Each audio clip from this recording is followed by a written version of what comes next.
இந்த web series படம் வதந்தி டூன்னு சொல்லி இவர் நடிக்கக்கூடிய அண்ணன் சசிகுமார் நடிக்கக்கூடிய படம். அந்த படத்தில் பார்த்தீங்கன்னா முடக்கத்தான் மணின்னு தெரியும். முடக்கத்தான் மணின்னு சொல்லி ஒரு மாடுபிடி வீரரை என்னுடைய கதையை என்னுடைய அனுமதியே இல்லாமல் கிட்டத்தட்ட எனக்கு வயது 45 வயதாக இருந்தாலும் கிட்டத்தட்ட 30 வருஷம் இந்த ஜல்லிக்கட்டு ஃபீல்டில் கடுமையாக உழைச்சி இந்த பேரை பாதுகாத்து வச்சுருக்கோம். என்னுடைய அனுமதியே இல்லாமல் ஒரு மாடுபடி வீரன்ற பேர் எடுக்கிறதே பல வருஷம் ஆச்சு. இந்த நல்ல வீரன், ஆகச்சிறந்த வீரன் சொல்லி பேர் எடுக்கிறது. இந்த வெப்சீரிஸில் எப்படி காமிச்சிருக்காங்கன்னா, நான் ஒரு பெண்ணிட்ட தவறாக நடந்ததும், ஒரு பெண்ணை இது பண்ணதும், ஆற்றுக்குள்ளே அந்த பெண்ணை கொலை செஞ்சு புதைச்சதாகவும், நான் ஒரு ஆயுள் தண்டனை கைதியாகவும், ஒரு சிறை குற்றவாளியும் போல் இந்த வெப்சீரிஸில் காமிக்கும் பொழுது இணைய மாதிரி ஒரு ஜல்லிக்கட்டில் ஒரு எத்தனையோ சீனியர்கள் மாடுபடி வீரர்கள் இருக்காங்க. எத்தனை ஜூனியர்கள் எங்களை பார்த்து கடந்து வர சூழ்நிலையில் இன்றைக்கி மதுரைனாலே அருவா கம்பு ரவுடிசன் சொல்லி இந்த திரைப்படத்தினால மதுரை கெட்டு போய், மதுரை மாவட்டமே கெட்டு போய் குட்டியச்சவராக கிடக்கு. இந்த வெப்சீரிஸில் ஜல்லிக்கட்டில் ஒரு மிகப்பெரிய ஒரு குற்றச்செயலில் ஒரு மாடுபடி வீரனை ஒரு 1996 2026 வரைய உலகமே பார்க்கக்கூடிய, உலகத்தமிழர்களுடைய போற்றக்கூடிய, இன்றைக்கி கூகுளில் சர்ச் பண்ணால் முடக்கத்தான் மணினா எல்லாமே வந்துடும்.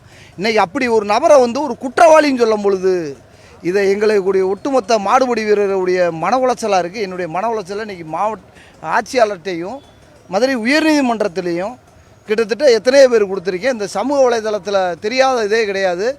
இந்த வெப்சீரிஸில் இருக்கக்கூடிய இதை தடை செய்யணும். என்னுடைய அனுமதியே இல்லாமல் எடுக்கக்கூடிய அந்த கம்பெனி இயக்குனருக்கும் அந்த நடிகர்களுக்கும் இதை உடனடியாக இந்த படைப்பாளிகளுக்குமே இதை தடை செய்ய வேண்டும். ஏன்னா என்னுடைய அனுமதியே இல்லாமல் இன்றைக்கி செல்லூர் ராஜுன்னு இருப்பார். இன்றைக்கி செல்லூரில் ஒருத்தர் ராஜுன்னு இருப்பான். ராஜுன்னு பிறந்துட்டால் செல்லூர் ராஜ் ஆயிட முடியாது இல்லையா? ஏன்னா முடக்கத்தான் மணினா கிட்டத்தட்ட ஒரு 28 வருஷம் வாழ்க்கை வரலாறு. தினந்தினும் வேர்வைக்கு பல ரத்தத்தை சிந்தி சமூக வலைதளத்தில் உண்மையான வரலாற்று செய்திகளை, ஆவண செய்திகளை பதிவிட்டுக்கிட்டே வரேன். ஏன்னா இதுபோல இருந்துமே இந்த வரலாறை திருடி இந்த வெப்சீரிஸில் இருக்கக்கூடிய இந்த வதந்தி டூவில் இதை பொறுத்துறது இதை நாங்கள் வன்மையாக கண்டிக்கிறோம். இதை உடனடியாக நம்மளுடைய மாநில சட்ட ஆலோசகர் அண்ணன் நிரஞ்சன்குமாரும், தம்பி எஸ்விபி மணிகண்டன் மாநில சட்ட ஆலோசகரும், தம்பி ஆண்டவராஜ் மாநில சட்ட ஆலோசகரும், மாநில ஒருங்கிணைப்பாளரும், இவர்களைப் போல தம்பி மஞ்சிலிருந்து இன்றைக்கி எல்லா மாநில மாவட்ட தலைவர்களை பூரா ஒன்றிணைத்து இன்றைக்கி மாவட்ட ஆட்சித்தலைவர்கிட்ட இன்றைக்கி மனு கொடுக்க வந்திருக்கோம். அதுபோக மதுரை உயர்நீதிமன்றத்திலே வழக்கு தொடர்றோம். தமிழ்நாடு முழுவதும் ஒரு போராட்டத்தை நடத்துறதுக்கு, ஏன்னா போராட்டம்ன்றது எங்களுக்கு புதிதல்ல. நாங்கள் போராட்டம் நடத்துகிறோம் நினச்சோம்னா ஒன்றிணைத்து பண்ணால் தமிழகம் தாங்காது. இது தமிழ்நாடு அரசு உடனடியாக தலையிட்டு இது ஒரு நல்ல தீர்வாக இந்த படத்தை ஸ்டாப் பண்ணுறதுக்கு இதை தாழ்மையான ஒரு வேண்டுகோளாக தமிழ்நாடு அரசுக்கு வைக்கிறோம். நன்றி, வணக்கம்.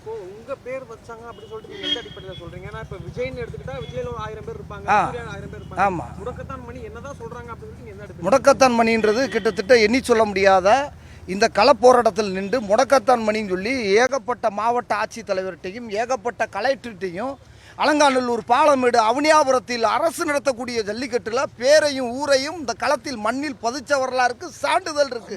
மாவட்ட லெவலில் மாடு பிடிச்சக்கூடிய ஒவ்வொரு புகைப்படம் இருக்கு. 4000 மாடு புகைப்படத்தை வரலாற்று செய்திகளை வச்சிருக்கோம். வாய்மொழி பேச்சு ஆவணமாகாது, வரலாற்று செய்தி ஆவணமாகும். ஏன்னா இன்னைக்கு எல்லாருமே விஜய் ஆயிட முடியாது. விஜய்க்கான களப்போராட்டமும் அந்த நடிப்பு இதெல்லாம் இருக்குது. நானும் விஜய் ஆயிட முடியாது, எல்லாம் அஜித் ஆயிட முடியாது. ஏன்னா இன்றைக்கி ஒவ்வொருத்தவங்களுடைய இது இருக்கு இல்லையா? இதெல்லாம் கண்டறிந்து ஒரு படைப்பாளி அதை படைக்க தெரியலன்னா அது படைப்பாளிக்கான அர்த்தம் இல்லை. அது வதந்தின்ற படத்தை அது ஒரு வாந்தியாக அந்த படமாக மாறிடும். ஏன்னா ஒரு படைப்பாளி ஒரு நல்ல ஒரு கலை ஆய்வு பண்ணக்கூடிய ஒரு படைப்பை எடுக்கக்கூடியதான் படைப்பாளி. இந்த வதந்தி டூக்கு நாங்கள் வன்மையாக கண்டிக்கிறோம். எங்களுடைய சட்ட ஆலோசகர் ரொம்ப வீரியமாக செயல்படக்கூடியவர்கள். நாங்கள் கண்டிப்பாக இதை தமிழ்நாடு அரசு நம்மளுக்கு ஒரு நல்ல ஒரு முடிவு எடுத்து நம்மளுக்கு இது பண்ணியிருப்பாங்க. ஏங்க நாங்கள் ரியல் ஹீரோங்க. சினிமான்றது எங்களுக்கெல்லாம் சும்மா, நாங்கள்லாம் ரியலாக நடிக்கிறவங்க. ஆனால் சும்மா நடிக்கிறவங்க கிடையாது. எங்கள்கிட்ட அனுமதி வாங்கணும். எதையுமே இல்லாமல் யார் வீட்டுக்குள்ளேயும் போயிட முடியுமா? இதெல்லாம் முதல்ல தெரிஞ்சுக்குங்க. இன்றைக்கி ஒவ்வொரு சேனல் இருக்குது. சேனலே இல்லாமல் நான் இன்னொரு சேனல் சொல்லி போட்டால் சேனல் ஏற்றுக்கிறோமாண்ணா? ஒவ்வொரு சேனலுக்கான எல்லாமே அங்கீகாரம், அதிகாரம் எல்லாத்துக்கான அர்ப்பணிப்புலாம் இருக்குது. இதை தெரிஞ்சுக்கிறணும். இதை கண்டிப்பாக தமிழ்நாடு அரசு உடனடியாக தலையிட வேண்டும். ஏன்னா தமிழோட பாரம்பரிய கலாச்சாரம் என்பது இதை கண்டிப்பாக அடுத்த இளைய தலைமுறைகள் கத்தி கம்பு வேல்கம்பு அப்படின்னு சொல்லி ஏற்கனவே ஜல்லிக்கட்டுன்றான், ஜல்லிப்பே விளையாட்டுன்றான். இதை வந்து இதில் உள்ள சொறி நீ இதையும் கேள்விக்குறியாயிரும். ஆமாம், கண்டிப்பாக இதை இந்த மாதிரி பண்ணலைன்னா இதை தமிழ்நாடு முழுவதும் போராட்டம் பண்ணி மிகப்பெரிய உக்கிரமாக போராடுவோம். ஓடும் ரயிலை எதிர்நாள் எதிர்கொண்டோம், 7 நாள் சிறைப்பிடிச்சு வச்சுருந்தோம். ஏன்னா இது மாதிரி எத்தனையோ இதை வந்து சிறைப்பிடிச்சு இதனால் எத்தனையோ இதை வந்து சிறைப்பிடிச்சு எத்தனையோ கள போராட்டத்தில் நிறையா பண்ணியிருக்கோம். மதுரை மாவட்டமில் தமிழ்நாட்டில் நாட்டில் ஜந்தர் மந்தரில் 7 நாள் மைனஸ் டிகிரியில் உட்காந்து போராடியவர்கள் நாங்கள். எங்கேனாலும் எந்த இடத்துலனாலும் போராடுறதுக்கு துணிச்சலாக போராடியவர்கள் நாங்கள். ஒரு பொழுதும் எதுக்கு அஞ்ச போகிறதில்லை. 4000 மாடுகளை பிடிச்சி கர்ணம் தப்பி மரணம் படிப்பு படித்து வந்தவர்கள் நாங்கள். வெறும் படிப்பல்ல, எங்கள் தலையெழுத்து உயிருக்கு எல்லாத்தையும் மாற்றி எழுகக்கூடியது. தமிழ்நாடு ஜல்லிக்கட்டு நலச்சங்கத்தினுடைய மாநில நிறுவன தலைவர் மதுரை முடக்காத்தான் மணி.